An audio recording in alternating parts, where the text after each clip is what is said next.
ya estamos. Ok, es un enorme gusto saludarte, estimado Clinton, y saludar a todos y cada uno de los presentes en el marco de este primer pleno doctrinario jurídico nacional organizado por la Facultad de Derecho de la Universidad Privada de Tacna. Eh, el tema que abordaremos, como bien se ha señalado, y les rogaría que por favor me permitan Sí, compartir. ya le están poniendo doctor. Me piden unos Sí, segunditos, por favor. En estos ningún momentos ya le problema. están dando las funciones. Ya, doctor, ya cuenta con ello. Ok, perfecto. El tema que abordaremos en esta ocasión es intitulado Fortaleciendo la democracia, valores ciudadanos y el rol del Estado, como bien lo señalaba el doctor Clinton. Es importante que nosotros discutamos sobre esto desde una perspectiva amplia. Hace más de 20 años recuperamos la democracia política o el régimen democrático en nuestro país, pero el Perú es todavía una sociedad de cultura autoritaria. Hemos tenido ya varios procesos electorales, hemos experimentado distintas elecciones regionales, distintas elecciones municipales. Se podría decir que los organismos constitucionalmente autónomos en materia electoral funcionan. Las instituciones también, se podría señalar que al menos funcionalmente se encuentran activas, pero en materia de la forma en que nos tratamos los peruanos, hay todavía rasgos de una cultura vieja que tenemos que ir superando. Y quiero por eso comenzar a hablar acerca de la tolerancia. Si nosotros nos ponemos a discutir respecto a la tolerancia en democracia, es de relevancia trascendental entender que la tolerancia comienza por el reconocimiento del otro como un ser legítimo y como un ser igual a mí. Cuando nosotros empezamos a reconocer esa igualdad sustantiva, estamos recién allí, empezando a tratarnos como peruanos, ¿sí? Independientemente de las continuidades sistémicas funcionales del Estado. La forma en cómo nos tratamos los peruanos, la manera en que nosotros vamos eh, alejándonos de esas culturas o esas viejas culturas autoritarias, requiere de comprender el valor de la tolerancia desde un aspecto mucho más amplio que meras especulaciones y desarrollos teóricos. Cuando empezamos a hablar de tolerancia desde esa igualdad sustantiva, estamos recién emprendiendo los caminos de la democracia. Y reconocer al otro es entender al diferente, pero sobre todo entender al que piensa distinto. Y mucho más que eso, entender al que discrepa. Si partimos de esa realidad, si partimos de esas particularidades alineadas al factor democrático, es importantísimo que nosotros sepamos que las democracias son discrepancias o son los estados o los modelos en los que las discrepancias son legítimas. Algunos hablan de democracia adversarial, porque el adversario es como uno mismo. El adversario no es enemigo. Yo no reconozco a enemigos en democracia. Los enemigos son los que están fuera del marco de la legalidad, fuera del marco del orden democrático. Y en democracia podemos tener cualquier manera de pensar y podemos luchar por nuestras ideas y confrontarlas, pero la confrontación no puede de ninguna manera llevar a la exclusión. La confrontación tiene que encontrar cauces, y que las democracias generan mecanismos que nosotros llamamos instituciones y que éstas están estructuradas para mediar entre los conflictos, para mediar entre las posiciones adversarias, para encontrar acuerdos, para encontrar cauces. Una cosa que me sorprende en sobremanera, en más de una ocasión, siempre ha sido lo concerniente a la manera en cómo muchos se definen demócratas y no entienden que no hay democracia sin negociación. La democracia es sin duda alguna un factor que requiere de negociación. Y algunos cuando hablan de negociación, eh, bueno, dicen eso es negociación bajo la mesa. Y no, negociación es discusión, es deliberación. Habría que pensar en qué medida estas discusiones y deliberaciones se pueden evidenciar en la práctica política de nuestro país. Y claro, por supuesto, tiene que ver con ceder. Es llegar a un resultado cediendo algo cada uno. Y eso es parte del régimen democrático. Por eso dicen que las democracias reúnen todas las tonalidades de gris. Ahí no existe el blanco y el negro. Y algunos ejemplos de comportamientos intolerantes en nuestra sociedad podemos encontrar a montones, ¿no? Comenzando por las clásicas eh, invocaciones que se dan en el Parlamento, ¿no? Y las discusiones, y hasta pleitos y peleas y agresiones físicas. Incluso en la manera en cómo se jura, ¿no? Ante el cargo de congresista. Yo he escuchado incluso a congresistas evocar a su esposa Polita, y algunos han invocado a un delincuente convicto y confeso. Y sin embargo, en nombre de eso, le armaron una gritería de 45 minutos al que fue presidente en ese entonces, porque invocó valores de una constitución fenecida. Pero los valores, señores, no fenecen.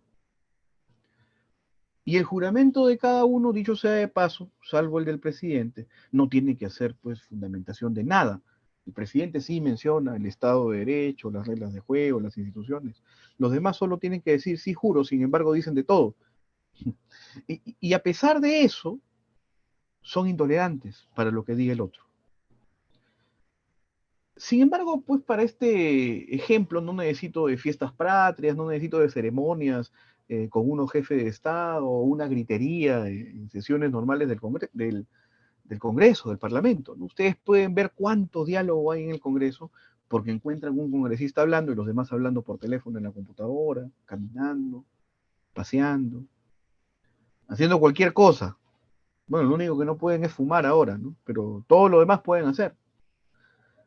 Entonces, podríamos decir que hay, sin lugar a dudas, una serie de factores que nosotros nos muestran esas culturas de poco diálogo.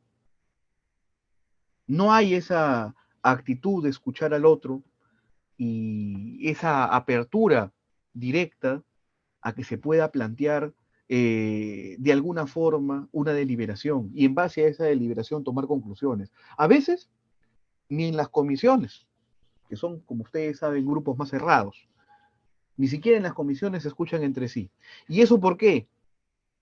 Porque la cultura en que se han educado es una cultura que nos ha repetido todo el tiempo que gobernar es mandar, que deliberar es perder el tiempo. Y así pues nadie reconoce al otro como igual. Cuando hablamos de tolerancia, estamos hablando del punto de partida de la democracia. Yo siempre recuerdo una frase, ¿no? Que decía, la democracia comienza por el respeto a la cola, ¿no? Pero bueno, en el Perú no hay colas, hay tumultos. ¿No?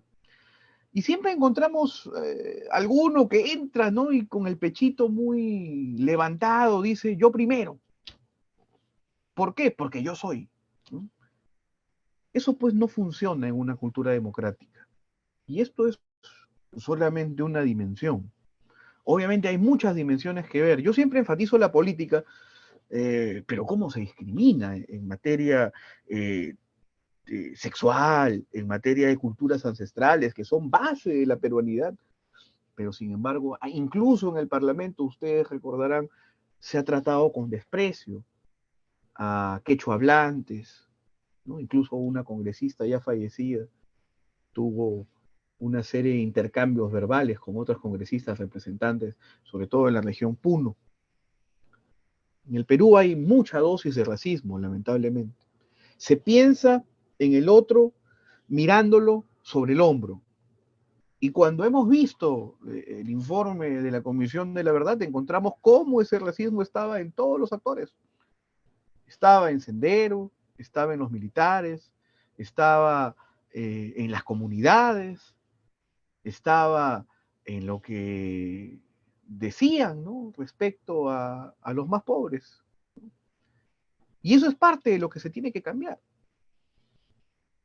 Eso es parte del Perú tradicional que nosotros podemos construir distinto. Hablar de valores democráticos implica también otros componentes que es importante que desarrollemos. Y el más importante, hablando de gobierno democrático, es la rendición de cuentas.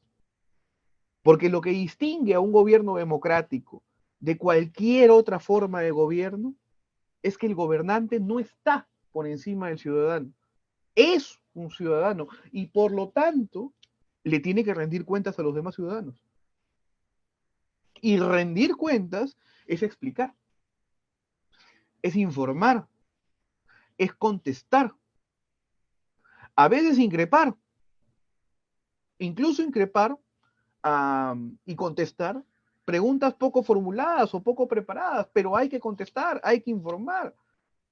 Por más que resulte a mi criterio como titular de alguna institución o como funcionario que la pregunta o que la cuestión es ociosa o no tiene fundamento. Requiere entonces de dar respuestas y de ser transparente. En términos de información también. Pero es sobre todo una actitud dialogante, una actitud de ida y vuelta. Toda la construcción de la idea de representación, la idea de gobierno representativo, se hace en función de la idea de rendición de cuentas. Y eso es lo que menos se usa acá. A tal extremo que nos copiamos una costumbre que tenían los chilenos, ¿no?, de cerrar el Parlamento una vez por semana, ¿no? Y se propuso y se planteó, y tantos dolores de cabeza nos ha dado a partir de eso, que me estoy refiriendo a las semanas de representación. Hoy las semanas de representación ya ni siquiera se realizan en la zona geográfica en la cual ha sido elegido, o la jurisdicción en la que ha sido elegido el congresista, donde el congresista puede irse a cualquier lado del país. El problema es que mientras se daba en la zona geográfica, los congresistas se dedicaban a inspeccionar obras. No, pues. El origen de las semanas de representación, entre comillas, estaba directamente enfocado en la rendición de cuentas. ¿Para qué? Para que escuchen, para que se informen, para que rindan cuentas. Y eso todavía se tiene que aprender en el Parlamento. Y eso es terrible. La mayoría de los congresistas todavía creen que su función principal es representar, ¿no? Pero algunos se consideraban legisladores, fiscalizadores, y la representación no la tenía muy clara.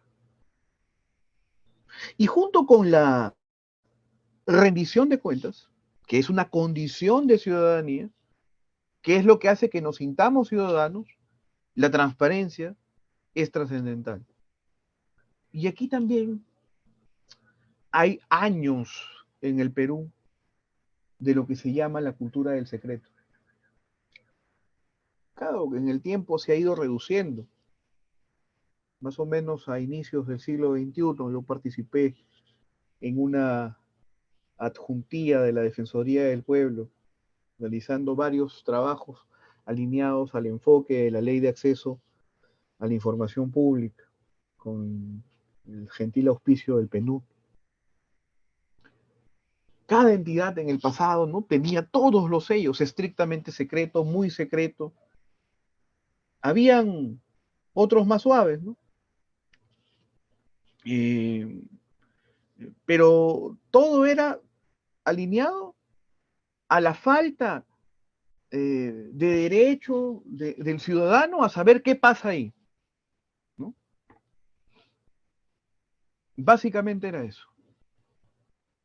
Ahora hay una ley que ordena exactamente lo contrario, solo por excepción hay secretos, y sin embargo no se cumple en su gran mayoría. Revisen ustedes los informes periódicos que realiza la Defensoría del Pueblo respecto a transparencia.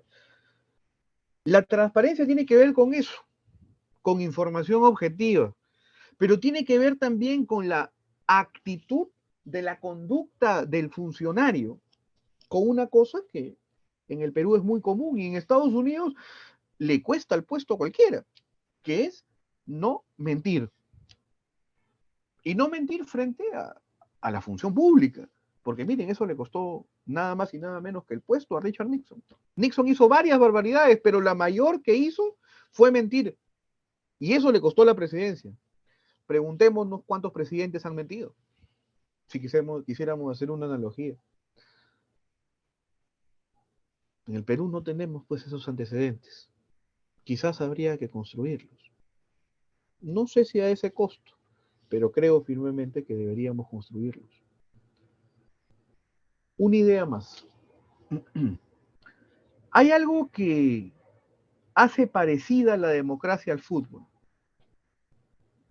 En la democracia, como en el fútbol, nadie es dueño de la pelota. Si en un partido de fútbol alguien es dueño de la pelota, ya no hay partido. El régimen democrático es eso. Esa misma regla nosotros la denominamos división de poderes. Es decir, si vamos al origen del Estado, el jefe de la tribu era el que tenía todo el poder, ¿no es cierto? Era legislador, ejecutaba, era juez, hasta mataba a quien tuviera que ser castigado. Bueno, se le han ido desarmando esas funciones y la historia de la democracia es la historia de la reducción del poder arbitrario. Y cuando el poder se concentra, cuando el poder no se ejerce de manera objetiva, o cuando en nuestros documentos, incluso constitucionales, en nuestras normas legales, hay una amplia discrecionalidad para que se tomen decisiones, eso trae consigo un retorno a esos diseños paradigmáticos estatales absolutistas. No al 100%, pero desconocen el principio objetivo que dio respuesta al absolutismo. La posibilidad de controlar al representante. Usted revisa la constitución actual y se va a dar cuenta de que el congresista no es responsable por sus votos, el congresista no rinde cuentas a sus electores, y no solamente para criticar al parlamentario, también el ejecutivo. No hay mecanismos claros, específicos para la rendición de cuentas y para el ejercicio del control político. ¿O cómo controlamos a nuestros representantes, ya sea del Ejecutivo o ya sea del Legislativo? Usted me podría decir, no, pero tenemos la ley 26.300, etcétera. Bueno, es una ley que, si usted la revisa hoy, se va a percatar de que los estándares normativos resultan ser totalmente ajenos a la posibilidad material de ejercer los derechos de participación y control. De las 33 iniciativas legislativas planteadas por la ciudadanía ante el Parlamento, solo 6 han sido aprobadas desde lo que viene, desde el año 2000 hasta el año 2023. Solo 6. Me parece que esa es una muestra objetiva de la poca posibilidad de participación política que tiene el ciudadano y de control respecto al representante. Cuando nosotros no tenemos la capacidad de controlar al representante, automáticamente estamos ya no frente a representantes, sino frente a jefes. Y de eso nadie discute en la mayoría de ocasiones cuando se habla acerca de reformas constitucionales, ya sea parciales o totales. Se habla de un incremento progresivo de derechos, pero no se establecen lineamientos específicos para el control del representante, para materializar un Estado liberal, un Estado social y un Estado democrático. Y ese factor genera que en las democracias haya tanta discusión, pues. ¿Por qué?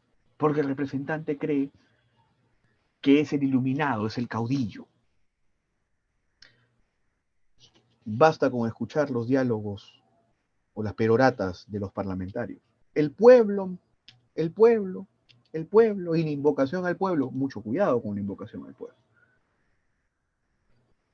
Nótese entonces que esos factores generan como consecuencia de que nosotros reflexionemos acerca de esto, porque en las democracias hay que saber quién controla a quién y cómo controlamos a quien controla. No es solo la fiscalización de los ciudadanos, es también que nadie debe salirse del papel que se le asigna.